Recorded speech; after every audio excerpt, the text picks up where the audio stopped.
The Auburn Tigers suffer an absolutely brutal loss in the Iron Bowl.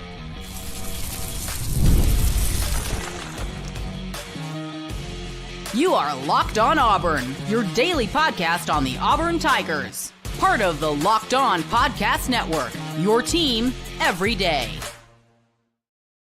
Yes, welcome on into Locked On Auburn, your daily Auburn Tigers podcast. I'm your host, Zach Blackerby, and thank you so much for making Locked On Auburn your first listen every single day, especially if you're choosing to listen or watch this today. Darrell Dapprich, Montgomery radio legend, joining me as we recap Auburn's 28-14 loss in the Iron Bowl, which there's a million different directions we can go. I think the most important one is, what in the world was that game plan?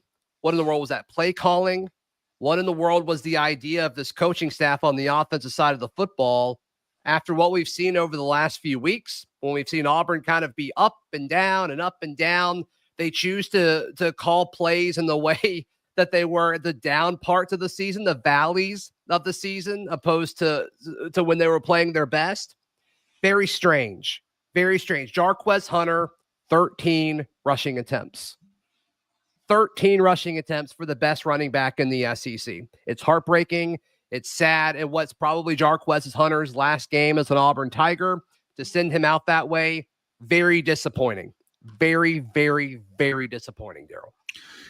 I can't recall a player being as underutilized as Jarquez Hunter has in Auburn lore this year than he has. And I don't want to hear, well, Auburn was down most of the second half and most of the game. That's why they didn't run him. There were plenty of opportunities to run him when it was a one-score game. You don't get away from that.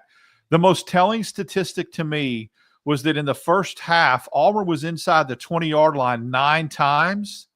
They ran 9 plays inside the 20. How many did Hunter get? Is that where you're going with this? One touch. And it was the emergency room screen pass over the middle that almost got him killed and put him on life support, because they throw it late. So he didn't get a rush. He did not get a rush. He got one touch, and it was the screen pass. And 9 plays run inside the 20. And at that point in the game, Zach, he was averaging 7.9 yards a carry. That's almost criminal. I don't understand that. I don't understand. The game plan was there. It was laid out. Everybody said, run Hunter, run Thorne, Alabama susceptible to the run. Now, there were a couple times they did a good job stacking him up, but for the most part, I think you just keep trying it until, and I get it. People say, oh, that's the box, it's the fronts they were in, made out Auburn throw.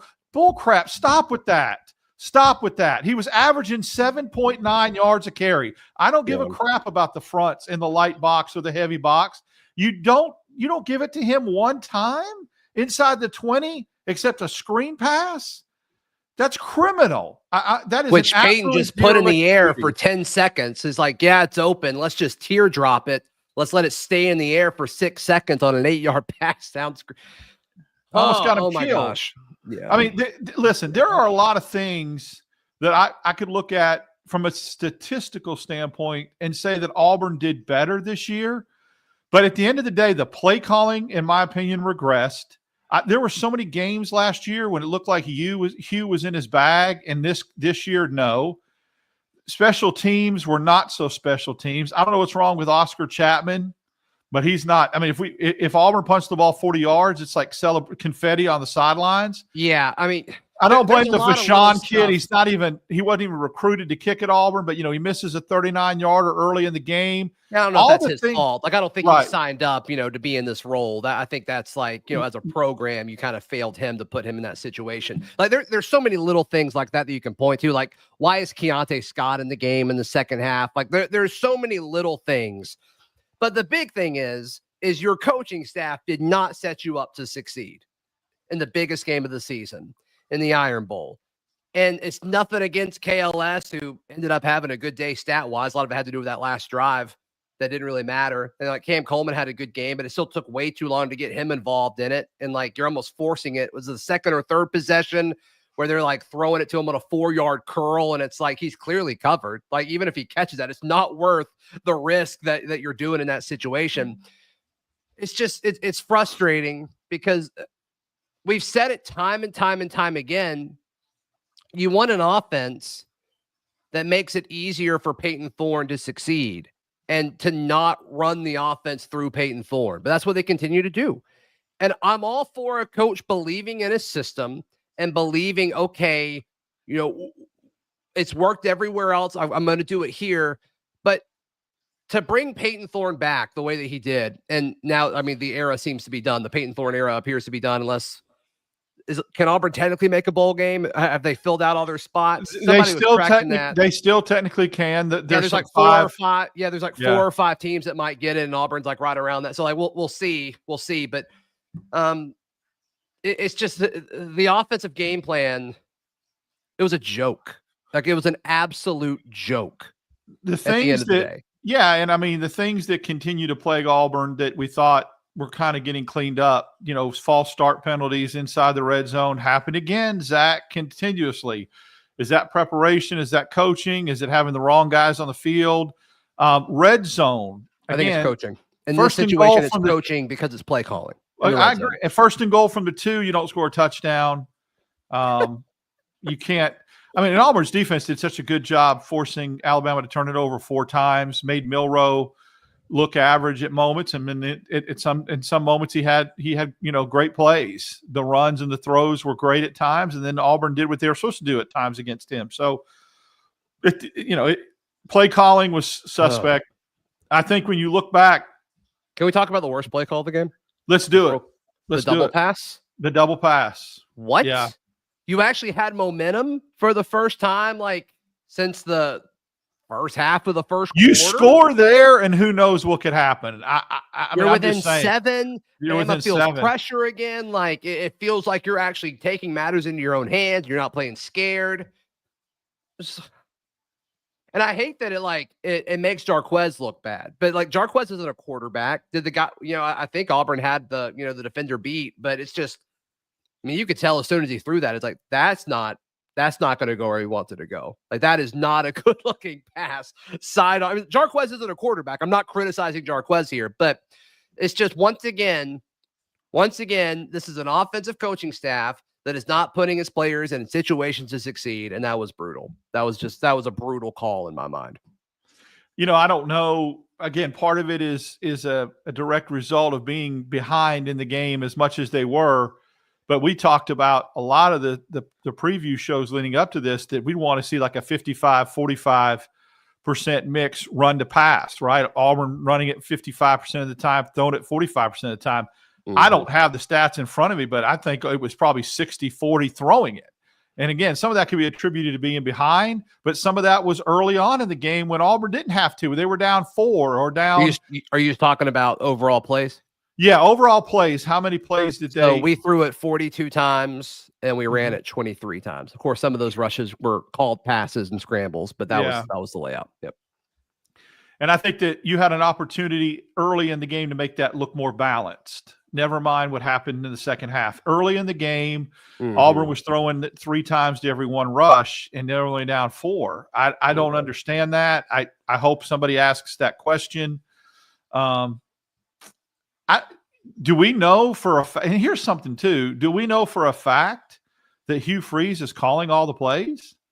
That he's the primary play caller during this football game? Do we know that? I mean, he talks about how Ken Austin calls some plays, Derek Nix calls some plays, that it's a hybrid, that they all – So my response to that, Darrell, is it doesn't matter.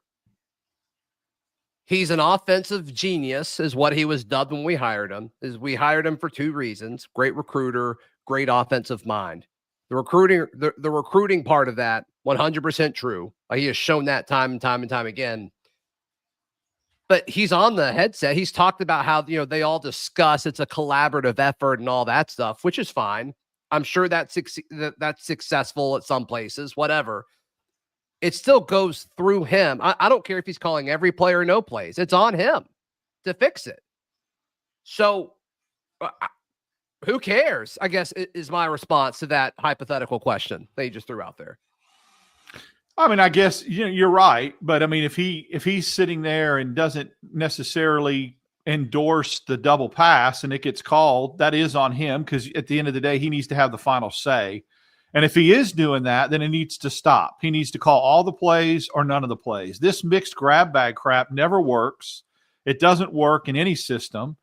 And, at this point, he's lucky he has DJ Durkin on the sideline as a defensive coordinator, because it'd be a lot worse. DJ Durkin has been fantastic. Exactly. He's been fantastic. And you almost wonder,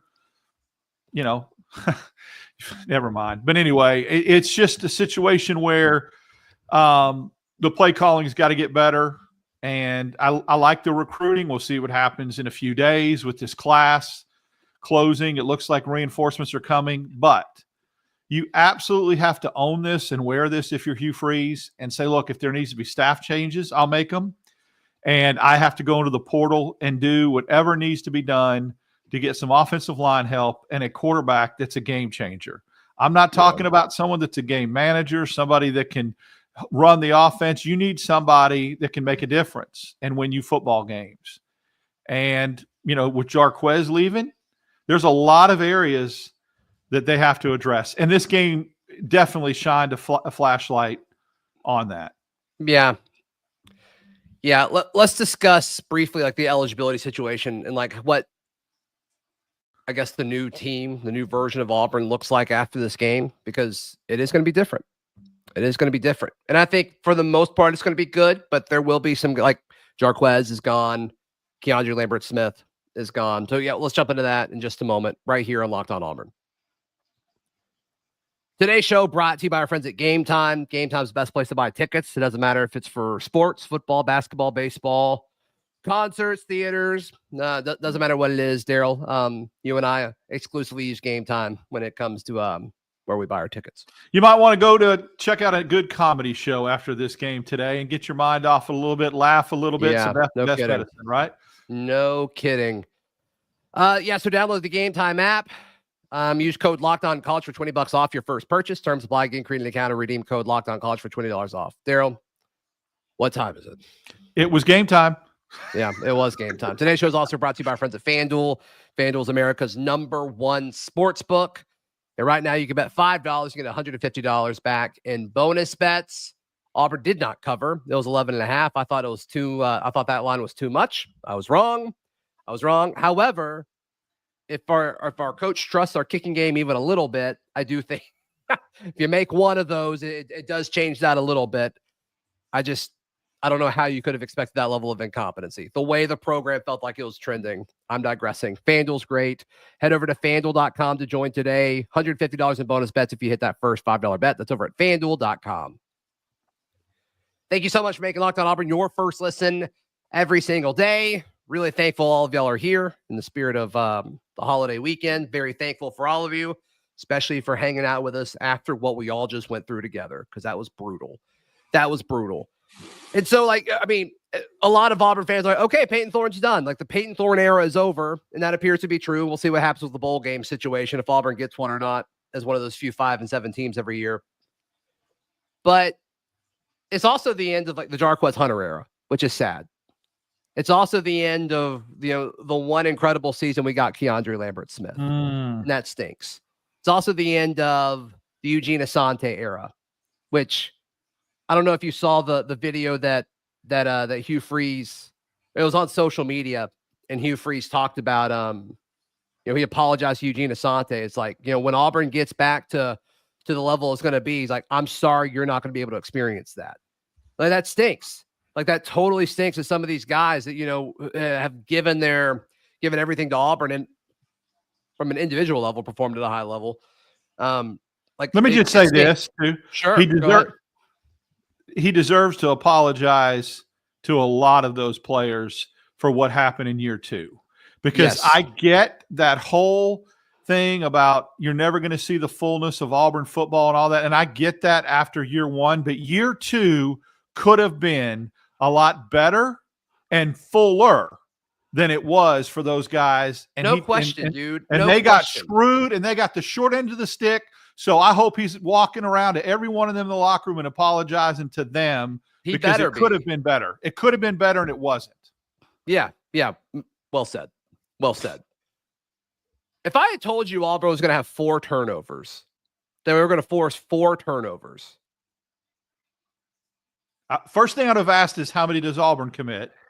Because the differential has not been there even when they if they force 2, they usually commit 2. It was one relevant one, right? The double pass. The fumble. Was there a fumble? No, the double pass. You're right. The double pass. Yeah, the double pass. The Thorne pass late. It felt like the game was over. Yeah. I mean, it kind of sealed it. But so, yeah, if you'd have told me they were +2, I'd have thought it would have been a 1-score game is how I would have worded that. Absolutely. Yeah. And I want to say this. Let's go back to the KLS thing. What a find. Sure. What a pleasure. Unfortunately for Auburn fans, we just only got to get him to watch him for 1 year. That feels like we got cheated, right? Gypped. Yeah. Right. What a find. And he was a number 1 caliber receiver and did everything to be asked of him or more in an Auburn uniform. So I hate that it was just a one-hit wonder, a 1-year deal, but it was special watching him in that 1 year. And a guy like Fairweather, who came out and played pretty well, got just hammered on the sideline tonight and made a great catch, hung on. Yeah, Rivaldo had a good game. Yeah, so there's guys like that. And of course, tip your hat to Jarquez. Here's a guy that played all 4 years, came in under Harsin, and rode it out. And will go down as, in my opinion, one of the 10 best backs in Auburn history. Yeah. Yeah, I mean, statistically, maybe better than that. Yeah. So KLS, man, was just short. He needed 135 to pass 1,000. He had 116. In this offense that couldn't score points. He almost broke an incredible 20-year streak of Auburn not having a 1,000-yard receiver.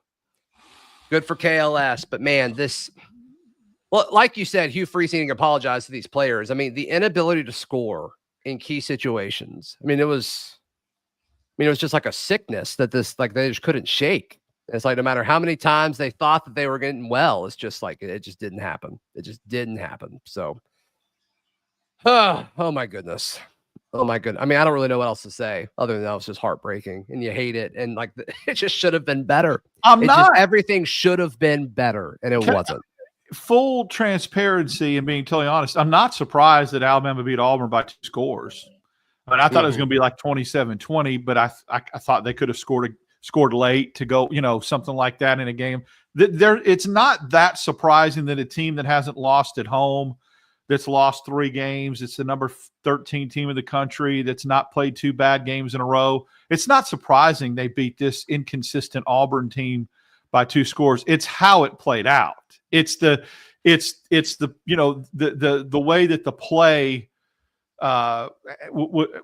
was acted out that surprised me. Because again, if you told me that Auburn gets 4 turnovers, and if you tell me that Auburn throws it 65% of the time, I would have that's what absolutely surprises me. They went away from the game plan. They went away from the game plan. We're also really fortunate, and the Bammers are not going to like this, but I think it's true. We're also very fortunate this was not a Nick Saban Alabama team. If Nick Saban is coaching that team, this is a 42-14 game. Amen. They do not turn it over 4 times. They don't fight on our sideline. They don't give away stupid penalties. They don't. Nope. The execution's sharper. The focus is sharper. Absolutely. That game looks like the typical games in Tuscaloosa where Auburn loses by 24 or whatever. Yep. And yeah, there's no doubt. And again, too, to be fair, Alabama had some missed opportunities and gave Auburn a lot of life and a lot of gifts that could have made the scoreboard. Drop touchdown passes, personal fouls, things that they did that were stupid too. So it is what it is. They're the better football team. You just want to go down swinging with your best punches. And it felt like Auburn fought that fight as a southpaw, and they're right-handed. That's the only way I can describe it. It's just they went away from their strengths. That's what bothers me is they didn't fire their best weapon, their big gun, enough times. So many analogies you can use. That's what when you play in a rivalry game on the road. If you get beat, you get beat going out with your best. You know what I'm saying? You're whatever it is that you do the best, you absolutely that's what you go down swinging with. I didn't feel like that. I feel like they settled and caved on the game plan, and they just didn't. They tossed in. I mean, there were a couple stretches of that game. Thankfully, the defense answered back. Where I was concerned, the defense was getting ready to quit and fold, right? It was like, here we go, hands on hips. I'm not liking the body language, but to their credit, they didn't. They kept fighting and turning it over. I think how the many fight woke how them up a many little bit how many too. coaching changes do we have on staff? I would think that there might be 3. Three's my number 2. Yeah, I'll say 2 or 3. and I'm not going to speculate as to where they are because there's names attached to those jobs, and I don't want to do that. That's not fair. Mhm. But I think there's 3 particular positions that if you looked at Auburn this year, you say it was found or they lacking. may move folks around. Like somebody that's on staff may move off of staff, or somebody who's Right. a larger role may move to So, we'll see, and hopefully we learn that pretty quick. Or do they wait until signing day and then do it? That'll be interesting. That'll be interesting to see. Well, that's too, the way but- you got to do it nowadays. I hate to say it. You got to play the game because if somebody particularly was a lead recruiter and you can't do that. You have to wait. You have to wait for and you also can play. You also can claim, well, let's wait and see with this bowl game thing too. I mean, you can wait and see if you get a bowl bid because like I said, there's 4 teams that could be slotted in at 5 and 7 right now. And then there are some 6-win teams I've heard on some broadcasts around today that might decline bowl bids that are bowl eligible. Yeah. And I mean, we may not want to. I don't know. We may not want Well, they to. didn't. I thought that the year that Cadillac coached and Hugh Freeze came in, there was a real shot Auburn could, but they didn't want to do it because of continuity and going ahead and getting the staff going, recruiting and all that. I get that. But in this scenario, if you get a gift and you can have a month extra of bowl practices, I think you absolutely take it. With as many young guys, sure. Also depends on how many guys enter the portal, which may be a good bit. Maybe a good bit. We'll speculate that over the course of the week, for sure. For sure. All right. We'll have a show drop tomorrow morning. We'll talk a little bit about the Iron Bowl. Probably going to talk a lot about roster stuff, just because I don't really want to talk about this that much more. So Auburn loses 28-14. Darrell, how can people check out everything you've got going on? Follow me on X, DAP6410. I'll have an article up in the barn, auburn.com tomorrow, the DAP recap, kind of looking, take a little bit of time to reflect. And maybe some things will happen tonight that is very relevant as far as takeaways, right, for tomorrow. So I'm going to sit back and wait on that because, like I said, there could be some things that could happen tonight. And then with you, Wednesdays and Fridays in our basketball coverage, we'll kick in full gear now as we go live after every great Auburn win. Yep. I just can't get over the game plan. I can't get over it. I don't understand it. And like, I know these guys are so much smarter about football than us. Like, there's got to be a reason. It just doesn't make any sense. It doesn't make any sense. Please like the video. Please subscribe. We're close to 20,000. Auburn plays Duke on Friday, or on Wednesday. Excuse me. All that's coming up. We'll see you in the morning. This has been Locked On Auburn.